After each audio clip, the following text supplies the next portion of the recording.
Today we're incredibly fortunate to be joined by Dr. Cathy Cole.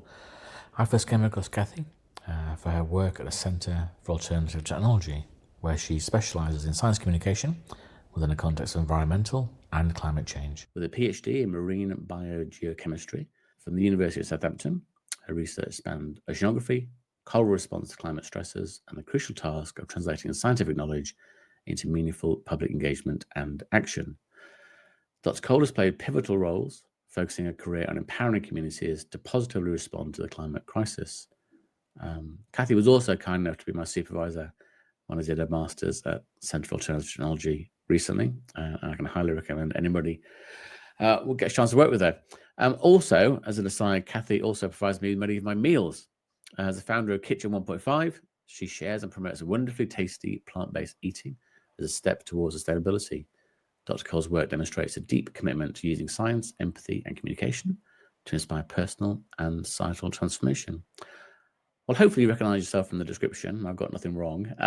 But the first thing I wanted to ask you really was to understand a little bit about your formative years. And I wonder, would the 14-year-old you recognise the person you are today? What were the main drivers for taking your career in the direction it has? Oh, yeah, thank you. It's great to be talking to you, Andrew, and thanks for the very warm description. And I think that 14-year-old me really wanted to do everything. And I've been reflecting on that quite recently, actually, in how, and to a certain extent, I am doing a little bit of everything, which sometimes makes me feel like I'm master of all, jack of all, master of none.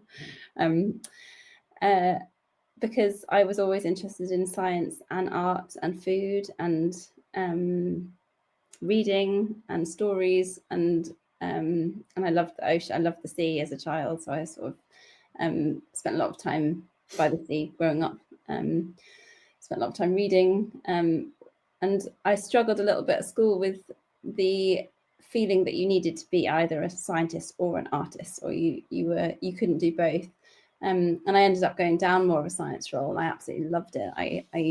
I loved learning. I studied natural sciences at Durham University and did a bit of chemistry, a bit of geology, a bit of anthropology. And I loved that mix, and I always felt like I loved it all. And I remember a moment in the Durham University Library when I was looking at some books about marine science. When I was doing an assignment for a geology module, and I just could have eaten the pages. I just loved it. And so I went on to do a master's in oceanography at Southampton because I loved learning about the sea and the biology and the physics and the chemistry and the geology and all of it.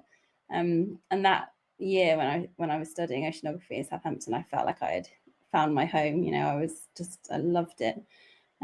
But we did a lot of creative writing then as well, and I was realizing that the ocean was sort of this hidden realm, and a lot of the issues relating to the ocean were a connection problem. We can't access the ocean very easily, and so I went on to do a PhD, and I studied the ocean for a while, and eventually I was more drawn to this communication problem where we don't have such a strong connection to the ocean, and I moved into a communication role. And I found like now teaching at CAT, I'm bringing the two together a little bit, still doing some ocean science work, but connecting people with the ocean through storytelling and through community projects, and that actually they go hand in hand. So maybe 14-year-old me would say you are doing both, but it happened. It didn't feel like it happened in a planned way. It felt like it happened by taking opportunities as they come and stitching it together as I could. And do you still get a chance to be the creative and artistic you? I feel like I don't do so much creation myself at the moment, apart from with my children, which is an I'm really enjoying. I've got two small children, and we do a lot of. They love stories too. We spend a lot of time making up stories. Eben, who's 5, he likes writing and drawing them. So he's got an idea about making books. He likes to make books, so we do that quite a lot. I've recently become involved with a project across Wales, which is an ocean literacy network, which is a creative outlet. Hopefully, it's just getting started. It's called Ymorani, which means the sea and us. And it's a big project to connect communities across Wales with our marine and coastal environments. And there are plans to do all sorts of creative activities, which I'm looking forward to getting involved with. We're just looking for funding at the moment and working with lots of partners across Wales to develop projects and plans to get that into place. I'm looking forward to that. I think that's going to bring me back into ocean storytelling, and is working with some really inspiring organisations across Wales to do that. And how important do you think the storytelling aspect is of communication? And the reason I ask that, I guess, is we talked before we hit record about the ocean, covering sort of 70% of our planet, but still, to a large extent, still being relatively unexplored, and also being something we perhaps feel less direct connection with, unless you live somewhere where you can see the ocean. Most of us live near countryside or fields, and we see farms, and we can sort of see the land, and it's sort of tangible. Whereas the ocean, I guess, is something that's more ethereal and less tangible to lots of people. So what role does telling a story about the ocean play in embedding the science and communication to people? I think it's so important. I think it's as important as the science itself to find an emotional connection. And this podcast is often about empathy. It's sort of empathizing with the ocean, and that's something that's quite difficult to do with the way that science presents issues and challenges and creativity, but is in very objective, unemotional ways.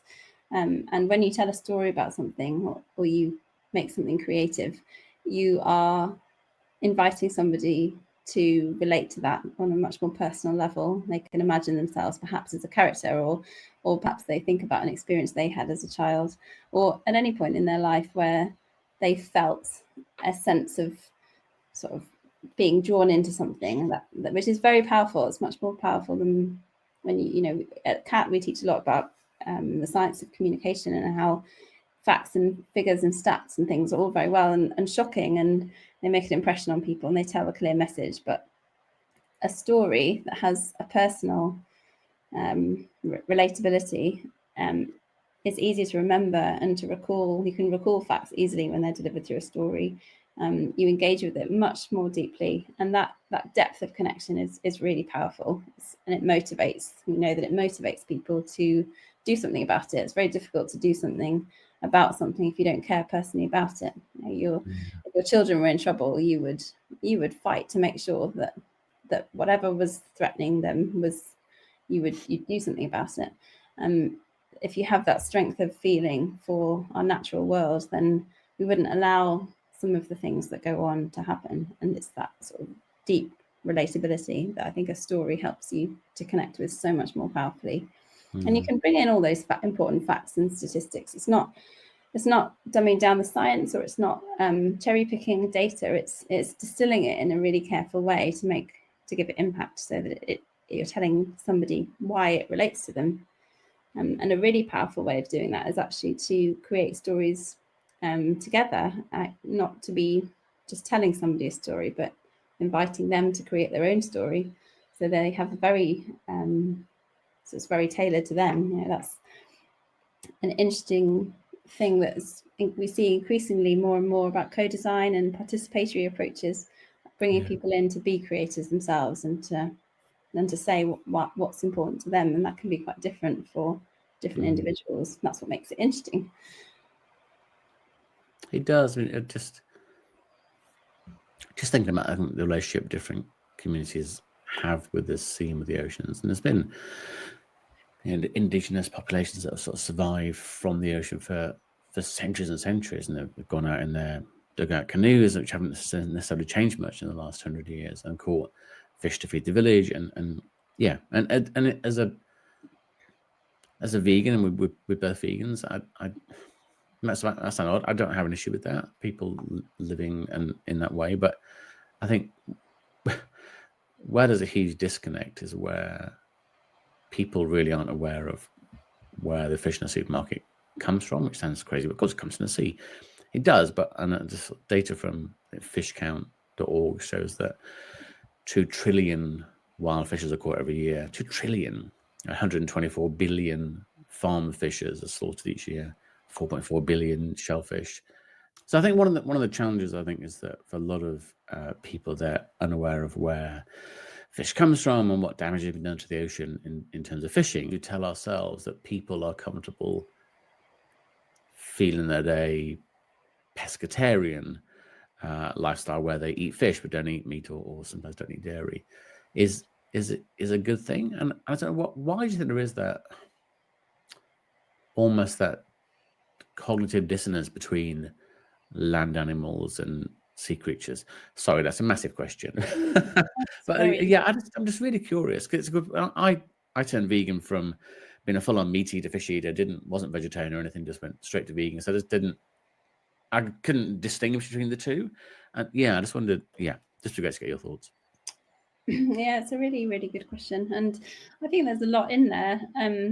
I think for one thing, fish has always been recommended as a health food almost, it's been, I remember as a child, people saying eat like fish is good for healthy bones, healthy teeth.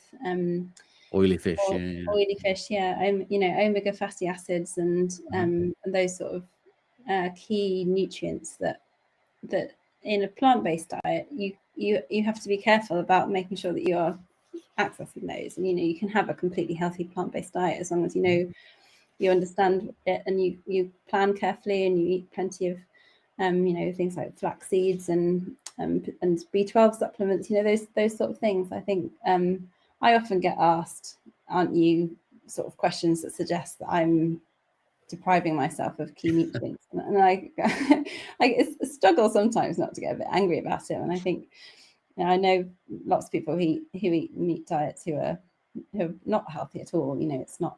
We know a lot about diet and we know a lot about what is good for us, but there's a bit of a health rhetoric, I think, that's part of that. And I think combined with that, and some of that is related to marketing.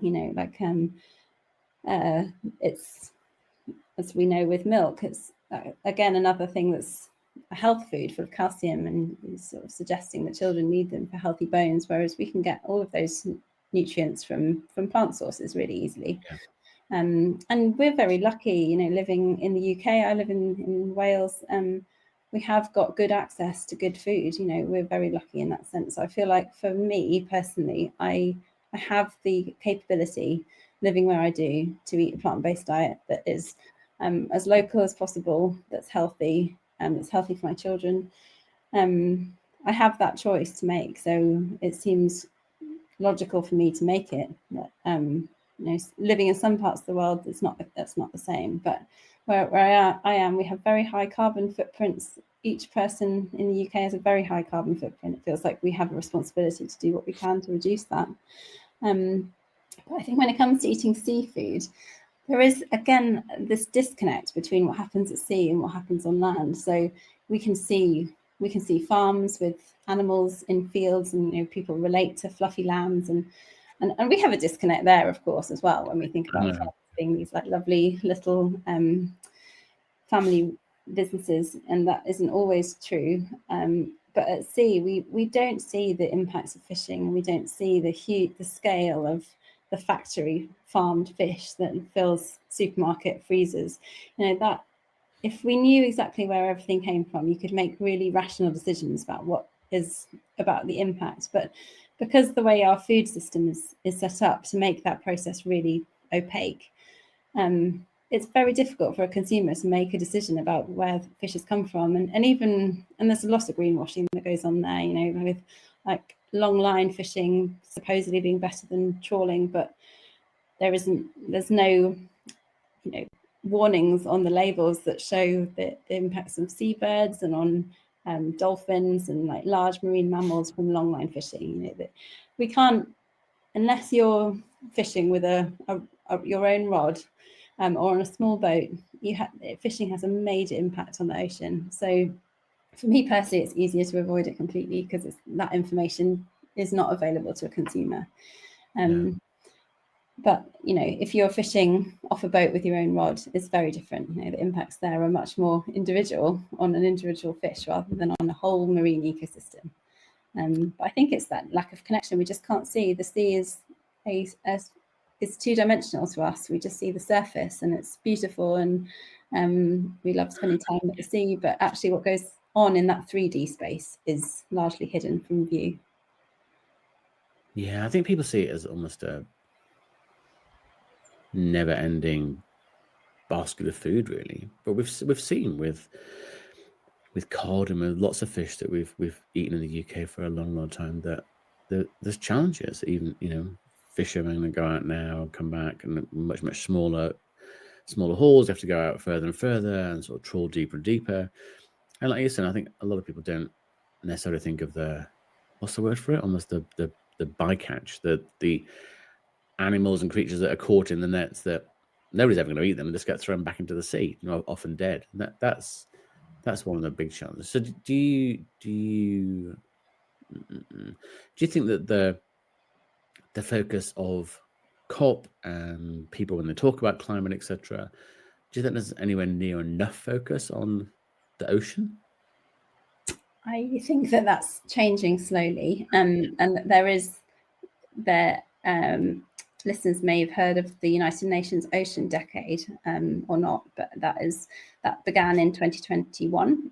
So we're about halfway through the United Nations Ocean Decade, and this is a huge international effort to focus on the ocean, to get more funding for marine research, but also to restore one of the key challenges. There's 10 challenges as part of this decade. One of them is to restore humanity's relationship with the ocean, and that's the one that I'm most interested in. I think that we will always need more science. We'll need to understand the details and the changes, but we need to have a deeper relationship with the ocean. And as part of that, there's a lot of communication, storytelling, connection going on, and which is really powerful and important. And that is helping to get the ocean into conversations and bring it into, because the ocean is the heart of our changing climate. It absorbs enormous amounts of heat, carbon dioxide, so it's protecting us from climate change, but it can't do that forever, and it's warming our sea, it's warming the ocean, it's raising sea levels, we're seeing ocean acidification, reduced oxygen, like all these impacts that are negatively affecting marine ecosystems, which themselves are storing carbon. But as we push this system further and further, the capacity of the ocean to store carbon and heat is less and less.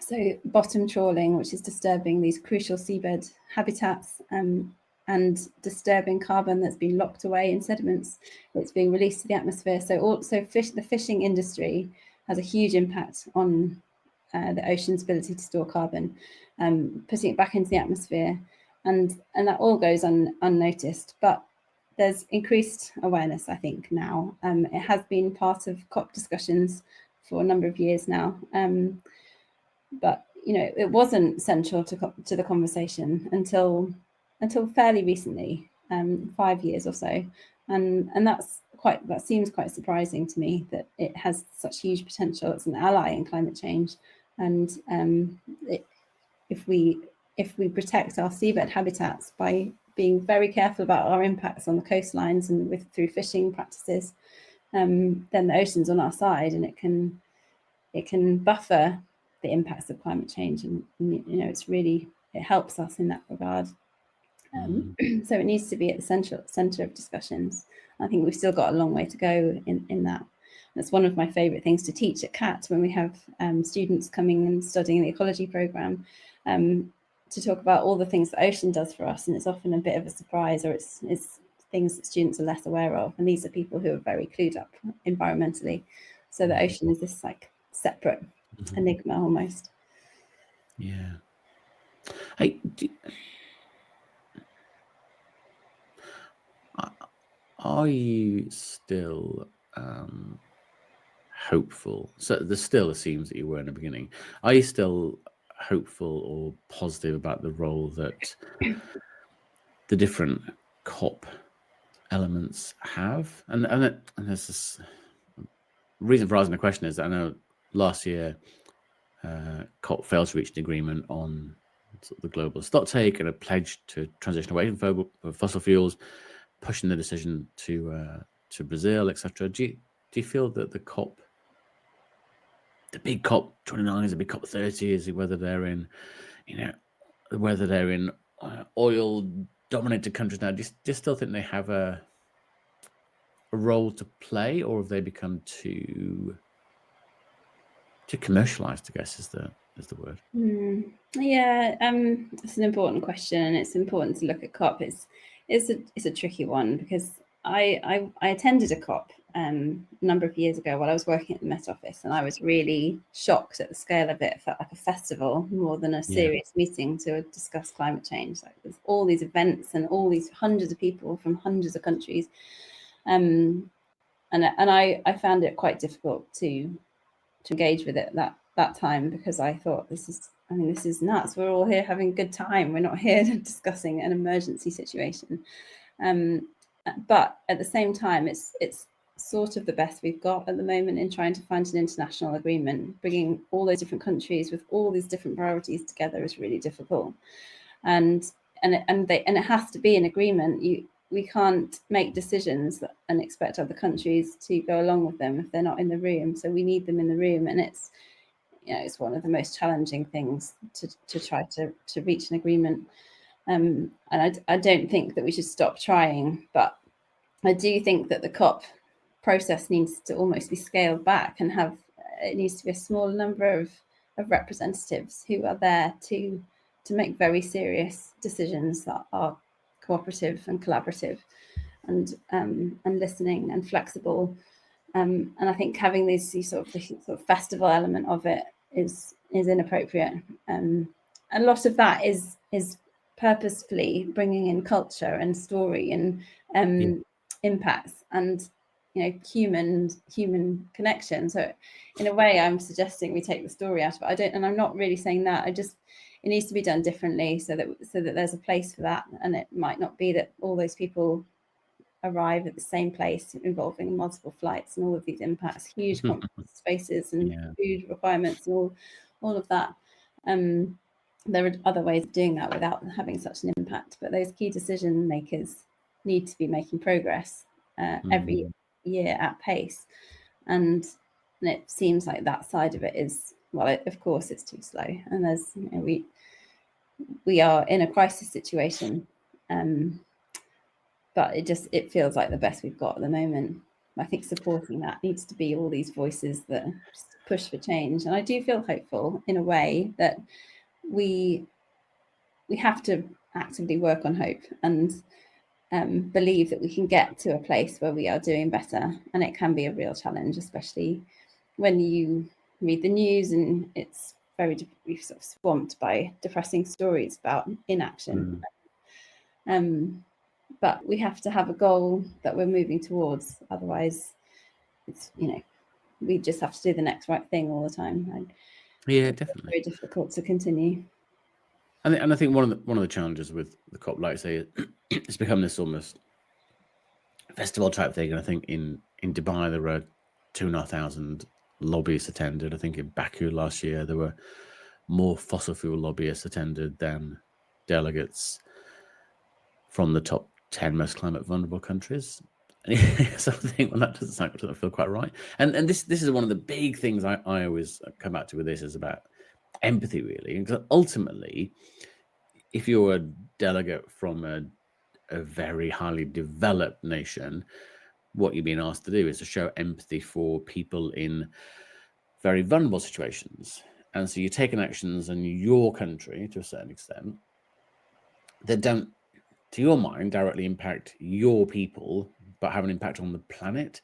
And that's really hard, because often if you're a politician, you're elected to be president of France or the president of Germany, whatever. That's your chancellor of Germany. That's your job. That's what you've been elected to. And if you're going to the electorate and saying, look, we're going to give £100 billion to developed nations to protect them against climate change, the local population think, oh, should that money be spent here? So it's really hard to have that empathic viewer thing. And I think one of the big challenges, and I'm sure you were, if I had any hair to pull out, I would have pulled it out.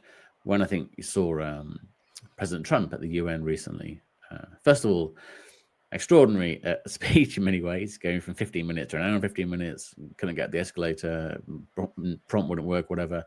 But he basically said to the UN that net zero and climate change is a falsehood. And I don't know how big a slap in the face that is to everybody that knows it isn't. How challenging is it for countries to come together and actually address this when the leader of the most powerful country in the world, in many ways, says no, it just doesn't exist. You're just wasting money. Just don't bother.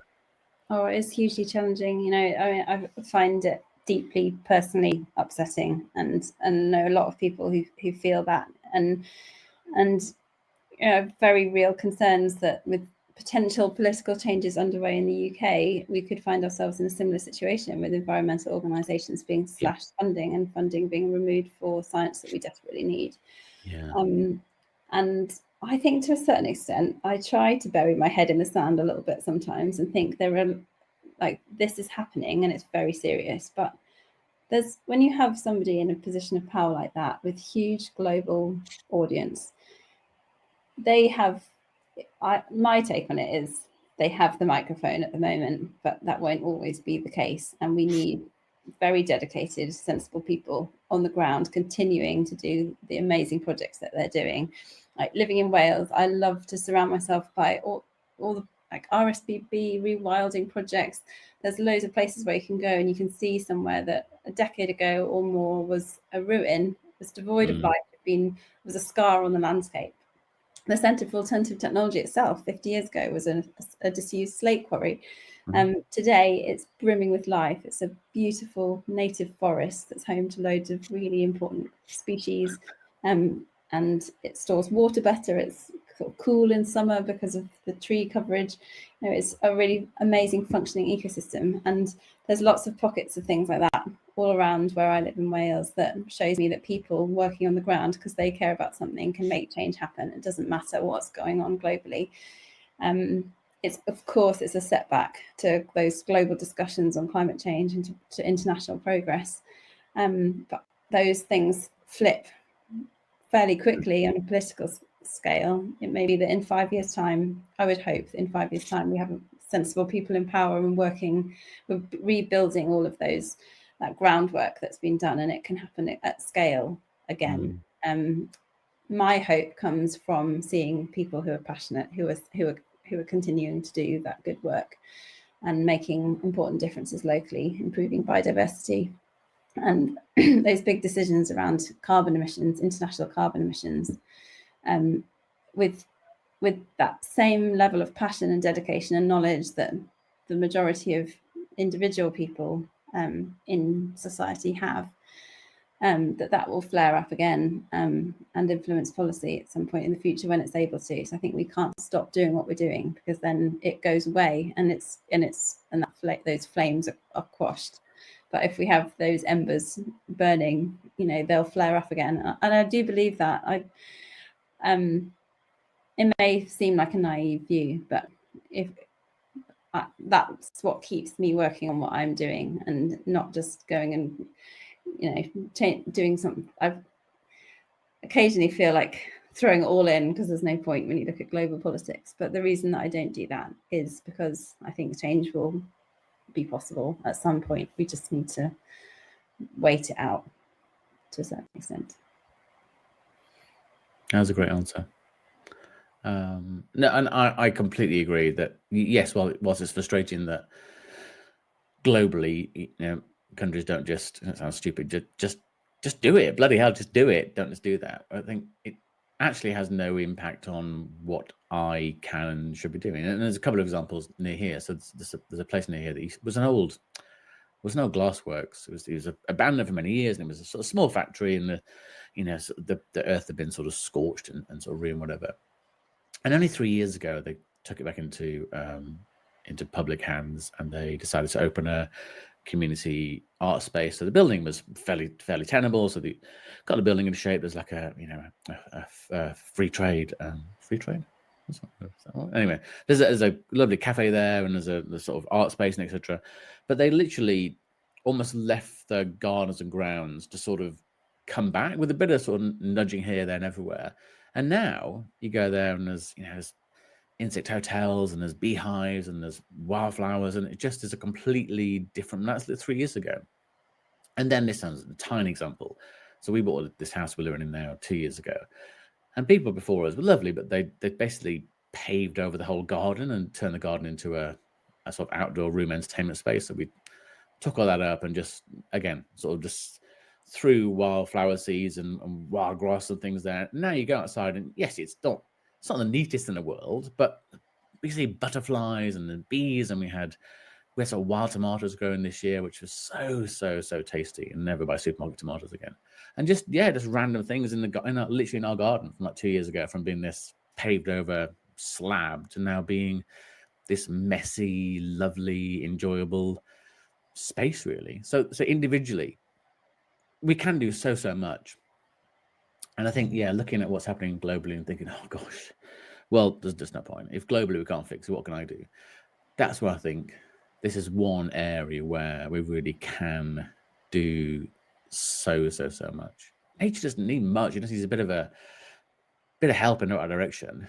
And I think that's, so I think there's one big thing we can do individually, as opposed to looking to our supposed leaders to do things, because politics is cyclical. As you say, hopefully in 5 years' time, it'll be very different. 10 years' time, different again. 15 years' time, different again. So you do hope that we'll see some positive change. But sorry. I was going to say, I think that the younger generations as well, they care a lot. And whilst it's not their responsibility to sort this out, and we always think, oh, they'll grow up caring about nature. It's not as simple as that. But I am really inspired when I go to my son's school, for example. He's only in year 1, but the children there, they care so much about their school grounds, and they've got an amazing group of, this whole school community is involved with protecting that. They've recently developed an area that used to be really boggy. They've got some funding to put in a load of water-loving plants, like native bog species, which can thrive there and help store carbon, help create more greenery. So it's a space that the children can use all year round, for both for learning and for play. And it's just amazing seeing when you go there and the children show you things that are growing and that they've planted. The fact that they've, just like you were saying with your son, he's part of that community restoring that canal, that river. And if you involve people, then they care about it, and then they want it to thrive in future, and that is so powerful. And that's the challenge with the ocean. We don't have such capacity to engage, to participate in the protection like we do in our own gardens and in our own community spaces. But I think that it's just amazing to see. It's that passion. Yeah, and I think if you give, my kids are a bit older now, so 15 and 18, but if you give kids a chance to get dirty, wet, and muddy, and it's in a good cause, then believe me, they'll go for it, no matter how old they are. My son still, I can't believe how he manages to bring so much mud home with him most days. But it's great. But that's where, if you ask for, probably in a different way, but ask kids what their happy times are or happy memories are, or whatever. It's very rarely in some sort of concrete environment where they're sort of spotless and dry and be very formal. They really want to just get their hands dirty occasionally. I think one of the things that I did want to touch on is veganism and plant-based living, and which both of us are part of that community, and both are healthy and both have plenty of protein, and we're all good to go, and etc. And I do still find it fascinating that a lot of people that profess to be environmentalists are still meat and fish eaters. With the knowledge that we have, isn't a non-vegan environmentalist an oxymoron? And I just wondered, how do you handle the situation when obviously I'm sure some of your fellow lecturers, many of the students that are really committed environmentalists, but just aren't vegan. How do you handle it? It is a challenge. I find that a personal challenge, partly because I think from my own experience, I found it's something that's easy to do. So you think if we can do that, surely we can do more. And if we can't do that, then what are we doing? I know people who are not vegan who are very concerned about the environment. I think that in their lives they are doing other things that they think that's what they're doing. They're involved with projects that are restoring areas, or they're taking other steps to reduce their carbon impact. But I think that it is a challenge. I think that it's something that it can feel difficult to make that transition when the whole of society isn't doing it together. And partly, I think, if you go to depending on where you are, if you go to a cafe and there are 7 things on the menu and only one of them is vegan, you've got so much less choice. It feels like you're having to make a sacrifice. And I think that something that needs to change to help people make that transition is to celebrate plant-based diets more, and not have this rhetoric that you're making a sacrifice. Because I personally don't feel like I'm making any sacrifice at all. I feel like I'm living my best life. There is such delicious, healthy, satisfying, nourishing food to be had from a plant-based diet, but it takes a bit of learning to make that transition. Now I don't find it challenging at all. It's sort of it just comes naturally. But if you are making a dietary transition, you might need to change a few of the ingredients in your cupboard so that you have some things that add flavor and nutrition in different ways. But once you've done that, it's very easy. We have a very varied diet throughout the week that my children also enjoy mostly. And I think it's healthy and fun. But I think that when there's still that social restrictions when you eat out, or when you eat with family, or when you eat for a celebration. I think that's quite interesting. So meat is often involved in weddings or Christmas, those sort of big cultural celebrations.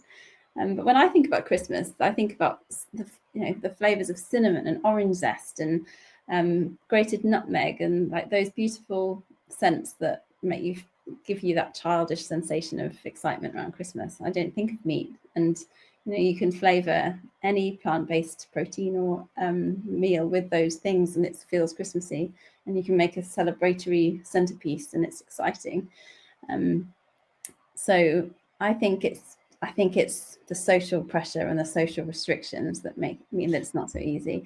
And I know for some people, they have other dietary restrictions that make it difficult to make that change. But it feels like something that's easy. And one of the reasons I set up my website, Kitchen 1.5, is to do that. I try quite hard not to use the word vegan, really, or because it's not about vegan. It is sort of accidentally vegan is my idea behind it, but mostly it's really good food. It's easy to make, and it's delicious, and it just happens to be vegan. But that's not what I'm pushing with it, and that's sort of the narrative that I try and use with family and friends. And I mean, within my own family, lots of them say they cook some of my recipes, which makes me happy, because it isn't for vegans, it's for anyone, and we are slowly seeing that happen. Yeah, that's the thing that I find weird when you go somewhere and says, "Oh, we've got a vegan menu." I think, well, it's just a menu, isn't it? It's not. I don't understand. But for your website, I highly recommend the pea mint risotto, which I love, and the curry chickpea pasty, which I had great success with, and my family ate those as well, which is very good.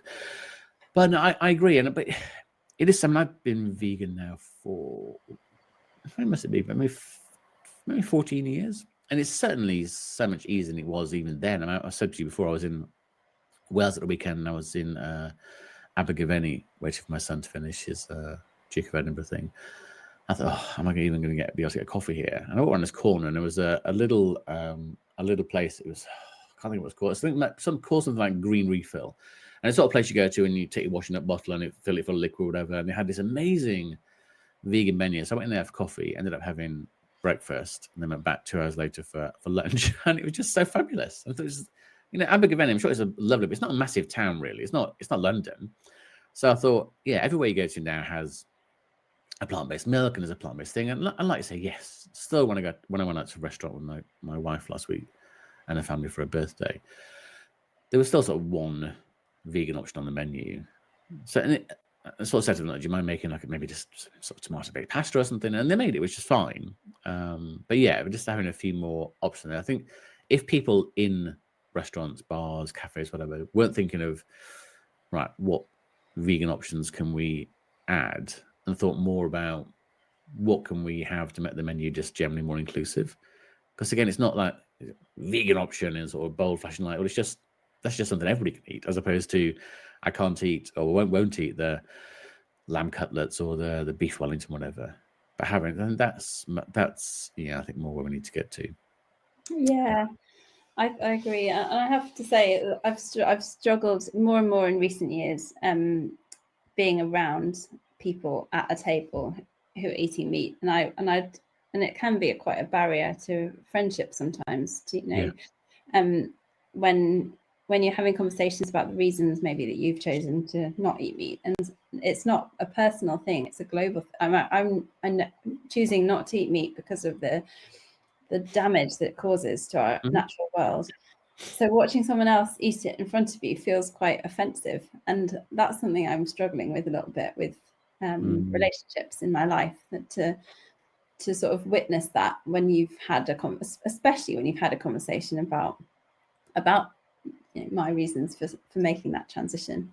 And I am by no means perfect. I only I think I was about 25 or so when I started to understand the impact of meat, and I had eaten meat up until then. And prior to then, I would have thought, oh, that's if someone was vegan, I might have thought, oh, that's that's interesting. That's that's not for me. And so I've made that transition myself. So I sort of understand that journey and the complexities with it, and the different stages along it. But given the clear message around the damage that meat causes to the environment, it feels like I could never turn back now.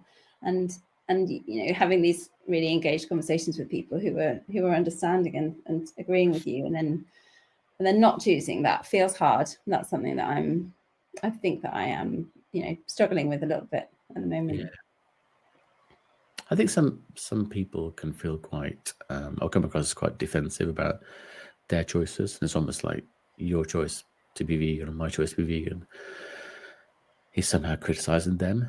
And it's a personal thing that we've decided to do, and we can lay out the reasons why we've done it, and people can take this on board or not. But no, and I agree with that. There's still that cultural connection we have to lots of events and food. I remember when I first turned vegan, I think my mum, bless her, but you'll have Christmas lunch, won't you? It's like you still have turkey and things, won't you? I said, well, no, I'm vegan now. I'm not gonna, not like for one day. It's like this. Oh my gosh, surely you can, almost like surely you can stop punishing yourself for one day, and have the turkey and the trimmings and everything else. And it was it was quite a, not a battle, but it was quite a conversation to sort of persuade her that, no, gosh, look at this amazing thing that I'm having. And I think I had what did we have? I had like a stuffed butternut squash, and the flavor thing was sensational. And I don't know what you think. This is sort of slight aside. So when I go into the supermarket now, there's always been probably 30% of things in supermarkets have always been vegan. The cans of vegetables, fresh vegetables, frozen vegetables, fruit, whatever, have always been vegan. So it's not like there's never been vegan food there. But there's certainly a big increase in my local Sainsbury's or Tesco or whatever the show, Waitrose or whatever, to have very processed vegan food. So fake bacon or vegan sausages or vegan burgers or vegan whatever. And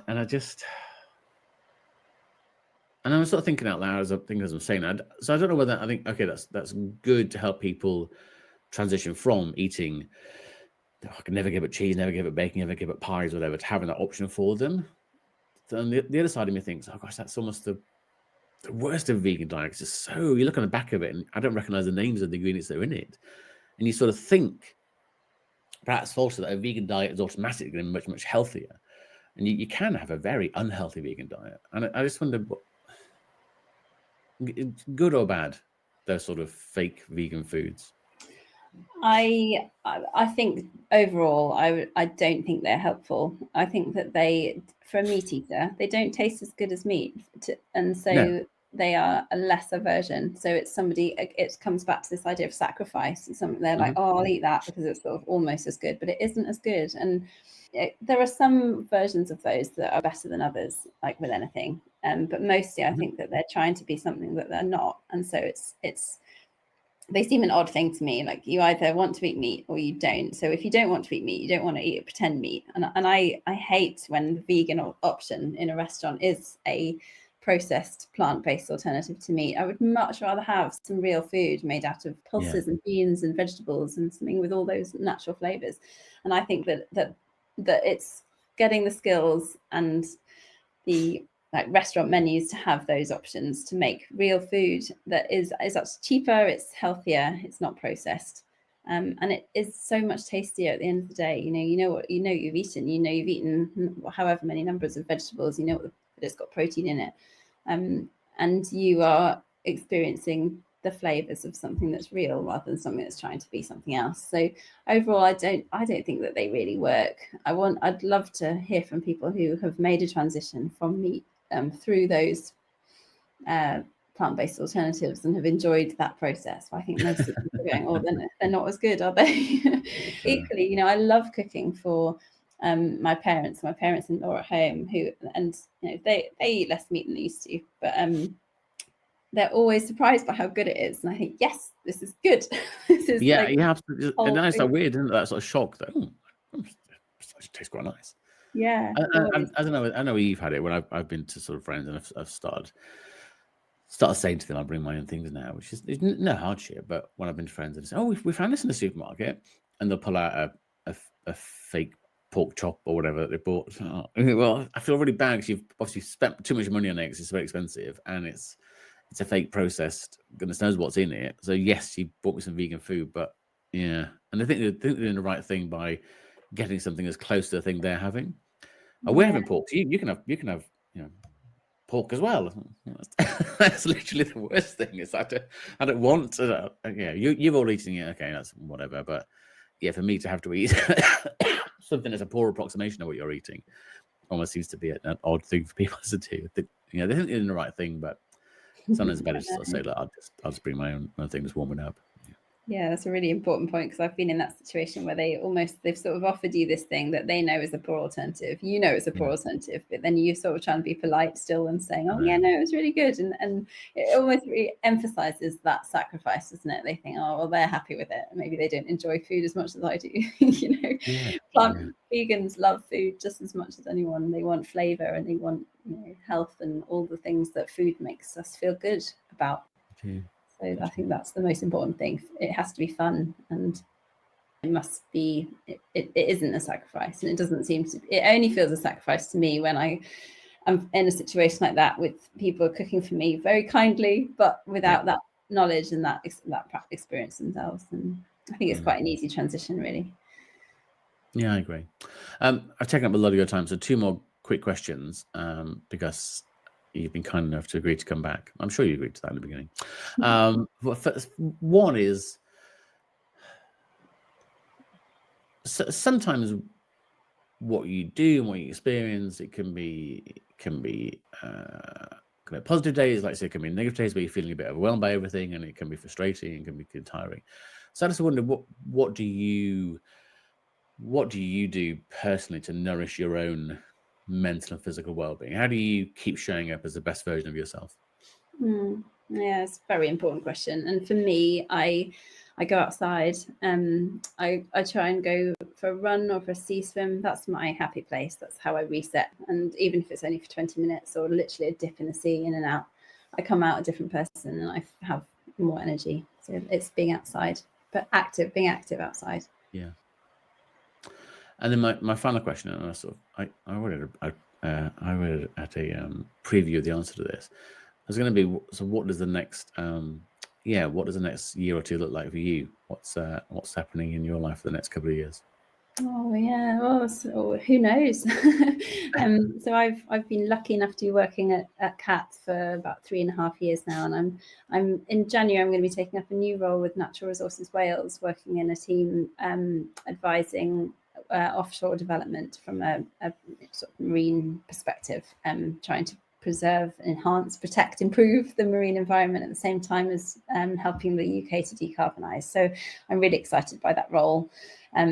And in that, I'm going to be maintaining a really strong link with CAT, still teaching and working with students to help tell those stories and to empower change. And that feels really exciting place for me for the next few years. The UK has plans to decarbonise electricity by 2030, and so this requires huge changes, and it needs to be done well. And so I'm excited by this position to help inform that process so that we aren't disturbing the seabed more than is necessary and disturbing carbon and impacting marine environments that we need to as an ally against climate change in the pursuit of zero carbon energy. That there needs to be this careful balance. So it feels like an exciting role there. So I hope that I'll be working to enable that change whilst also keeping a strong foot in ocean storytelling through the Amora Ni project, and yeah, juggling those different balls and my small family. That's what It sounds like a really exciting next couple of years, and it's just what we need, isn't it? I was reading it in the paper this morning before we started talking that the Climate Change Committee have warned the UK government to get ready to cope with at least 2 degrees of global warming by 2050. It was only seemed like yesterday when we were saying 1.5 would be absolutely traumatic. Now they're saying, well, 2 degrees and 2.5 degrees, 3 degrees. It's just, it goes on. And I think unless we do take action and understand, like I say, the oceans as well as our land, then we're going to struggle. But you're doing great things, and I look forward to talking again and learning more about the new project and how you're managing to balance that with the work at CAT, and whether it's what you expected or better or different. I look forward to it. But thank you so much for joining me today. You've been incredibly kind and generous, and it's been lovely to talk to you. Thank you, Andrew. It's been lovely to talk to you too.